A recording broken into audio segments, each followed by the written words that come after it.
All right, everybody, another episode coming on up in this Knicks talk that I got going on. Let me move my cursor so it doesn't get in the way.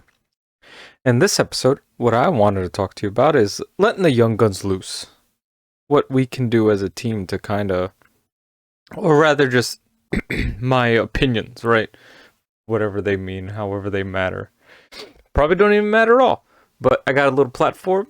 I can talk, I can say some words.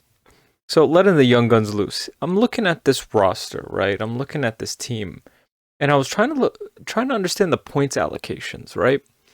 So for us to be a viable team, and in order for us to win, you just have to score more points than your opponent, right? But the point I'm trying to make is, if we want to be comfortable, we got to get to like those 110s, 115 games, and hopefully that defense works, or we can, you know, because 99 points is being touched 10 minutes left in the fourth, or sometimes even the beginning of the fourth quarter.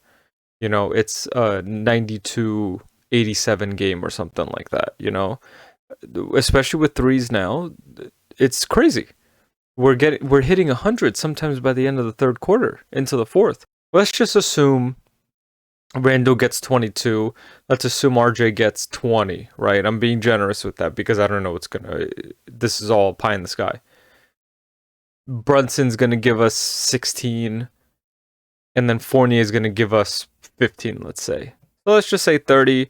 We have roughly 60 to about 75, 70-ish. I don't want to do the math, but we have anywhere from about 60 to 75 points allocated amongst those those four people.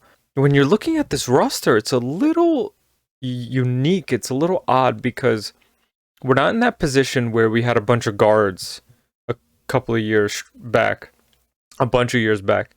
And then we're not at the point where we had a bunch of forwards like we did. I think even when Bargnani sorry to bring up Bargnani, but when we had KP and Melo, I think, back when we had like Noah Vonleh and we had, all those forwards, and like no guard play whatsoever. But where is the 40 other points, the 50 other points, where's that going to come from? And the one thing that I want to say about this Knicks team that might be a little bit on the bright side is, hey, we have a core group of bench players who are growing together, who play in positions that we just so happen to need. Point guard, shooting guard, power forward, center.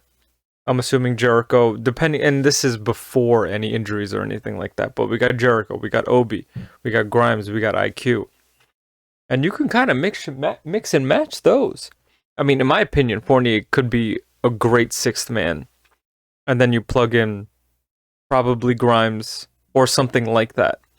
Because when you look at this team, the vets, we got rid of Taj is gone, Kemba's gone. He was a veteran as well. I mean, we do have Fournier, right? He's a vet. Randall's a vet. Randall played with Kobe, so I don't know whatever that means to anybody, but this young group that we got going on, which in my opinion is being led by RJ because RJ's the star, especially of the younger core.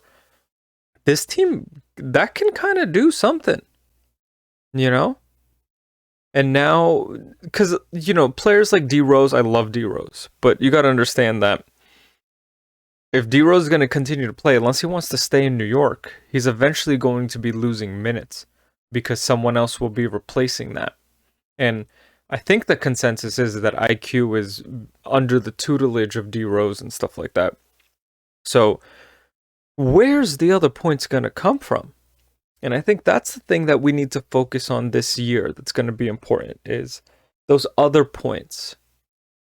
Where are they coming from? And who's going to be the two breakout people? Because with IQ now, depending on what's going to happen, this is of course before injuries, but I'm looking at a player like IQ and I'm looking at a player like Toppin, who are kind of like the two that kind of came in, and then, Deuce came in, and then Grimes came in, or whatever. Those are two players that might need to make that big step for them. Because realistically, when you look at these type of players, these are tradable picks. These are tradable pieces, which we could have gotten, if we had chose to make that decision to trade for someone like Donovan Mitchell. These are players that you can swap and give, even though some may undervalue them, some may overvalue them, some may think that they're valued as is. But the point is, those are those type of players heading into this season. Now, who ramps up of that squad? That's going to be important, because someone like IQ, in case something happens, maybe he's the backup point guard, or he's a backup too, in case something happens, or you can kind of switch people out. But for the most part, you're going to get 9, 10 guys. Thibs doesn't go deep into the roster. He's looking at 8, 9 guys, that kind of go about. And I know there's going to be stretches of games where you kind of need them. So if you plug them in during points where you kind of need fast breaks or whatever, this is a great time to plug those guys in and to really prepare them for their situational basketball. So this way they can be a proper asset to this team. And that's how I think Thibs is going to have to get these guys going, is during specific moments, try to get these type of players out there, so that this way they can see defensive positions, they can see how a team is responding to them offensively and defensively, and putting them in pressure situations, so this way they can grow and evolve.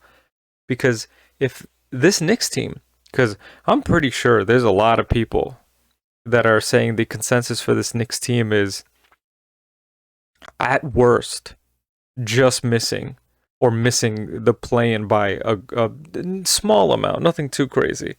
But there's promise. There's a small amount of glimmer for this team. And I think it starts with having to let those young guys kind of go. Let those young guns loose. And we can kind of get them going and see what happens. Because we don't know, with certain people, with only about a handful or so, we don't know where someone like D Rose, I don't know how long his contract is, but a lot of the guys that we got are kind of locked up. Burks is gone, Nerlens Noel is gone, Taj is gone. So that whole playoff team from a couple of years ago, those vets are gone now. So we have to see how they react to this. But listen, at the end of the day, like I put in the thumbnail, it's not how you start, it's how you finish. So you, at some point, we got to get their legs under them. And I think the sooner the better, because you'll need them come February. You'll need them in late January, especially when the starters might need a break, or Fournier is scoring 30 points and then he scores 12 points the next game, or 28 points, 26 points, and then he scores 11, something like that. So we'll see what winds up happening. It's nice, but whatever. We'll see. All right, let the young guns loose, and let's see what's going on. Peace.